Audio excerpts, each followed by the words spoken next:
I come to you today with a heavy heart where 3 people have been ambushed, murdered in an execution-style event.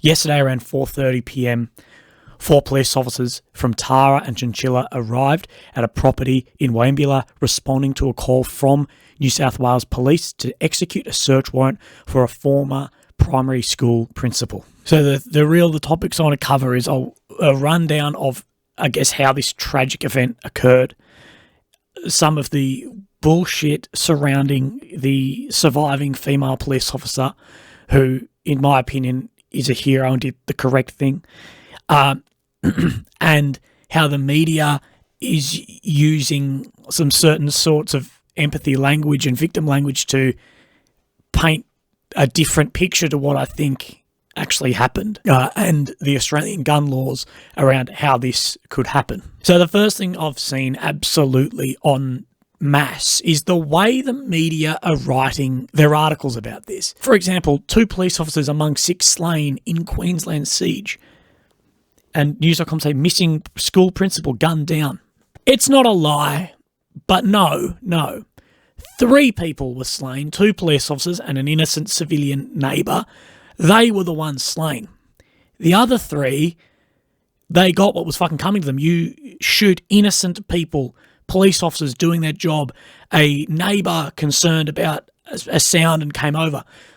3 people were slain, ambushed, executed. Horrific way.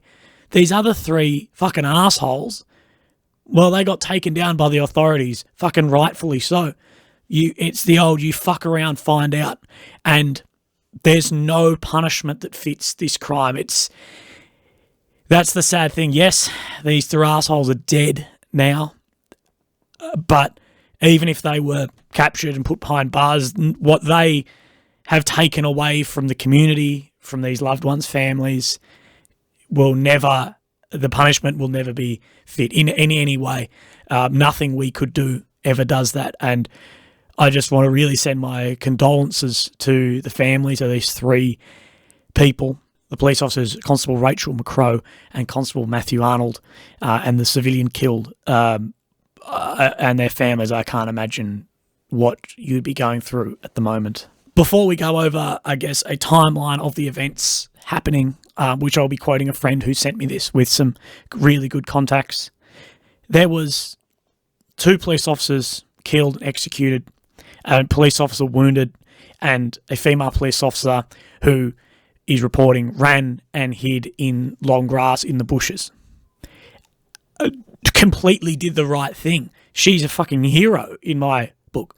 She ran into the bushes, hid herself, got herself out of the kill zone, and got on the radio, relayed comms, then got, the special operations teams there, informed what was happening. What do you expect? And my good friend Andy, Dirty Bearded Pilgrim online, and a former member of the Special Air Service Regiment Australia, and an incredibly experienced guy, I rang him on this case, and he said to me, quote, "So to suggest an officer, regardless of sex and experience, should, whilst under fire by numerical force with larger caliber weapons, attempt to retrieve 2 wounded officers in the open is ludicrous. To carry 1 person would be hard enough without the sustained fire. She should be commended for the fact she managed to extract herself and call in the support from Queensland Police. Those who judge sat in the comfort of their own homes without having been in similar positions are imbeciles. This young girl, fresh out of training, has a long road of recovery ahead of her. No one should put any more weight on her shoulders than she is already carrying." Again, I'd like to thank Andy for that. Then that is correct. These 3 people came out in camouflage with long rifles, executed this young girl's colleagues in front of her. What do you people expect? She has a pistol, for fuck's sakes.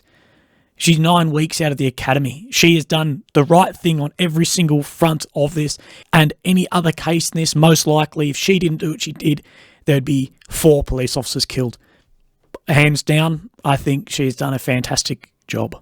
And I doubt people would be having this opinion if there wasn't an underlying idea of female police officers. I'm sorry, but that is just, it is not yet known if these are legal or illegal firearms. Australian gun laws. How does this happen with gun laws?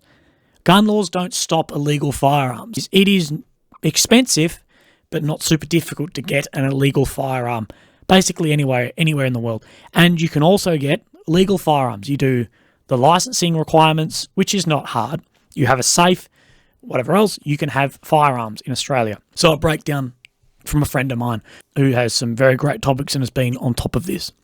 Around 4:30 p.m. yesterday, 4 police officers from Tara and Chinchilla arrived at the property at Wieambilla, responding to a call from New South Wales Police to execute a search warrant for a former school principal, Nathaniel Train, a missing person from Dubbo.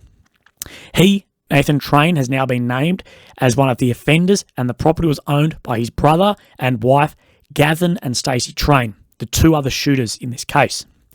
As the police were walking up the long driveway, they noticed cameras in the bushes, and then 2 offenders wearing camouflage clothing appeared and opened fire with long rifles.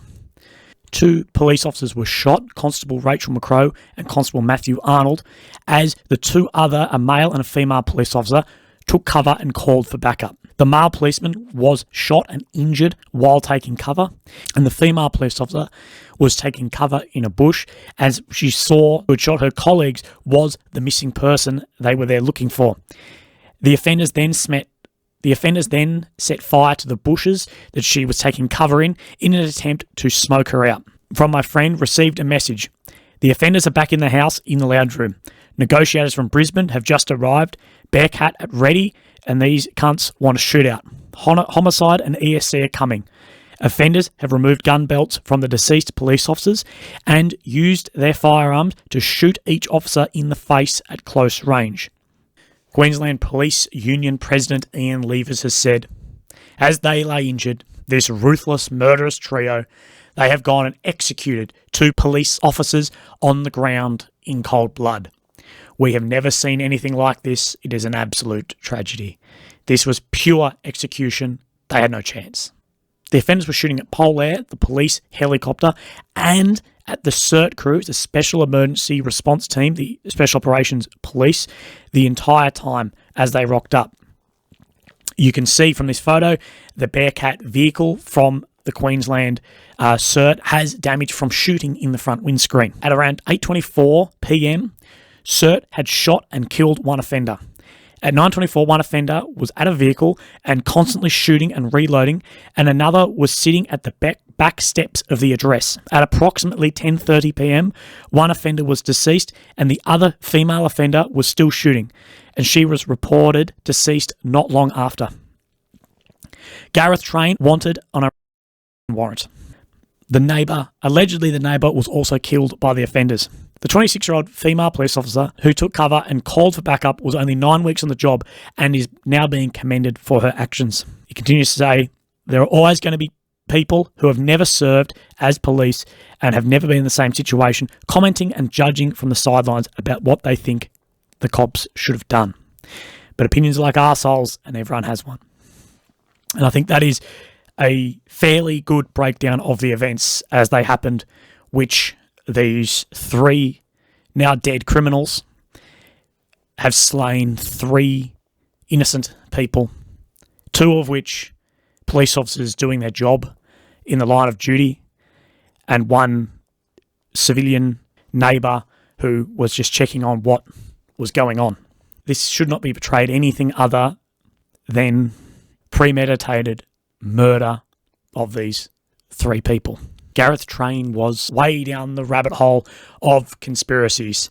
He wrote in a post on the Citizens-Initiated Referendums, a conspiracy website, I've directed law enforcement to leave my premises over the last 20 years, having no reason or grounds, and at times have asked them to remove their hands from their weapons or pull their pistols and whistle Dixie, he wrote.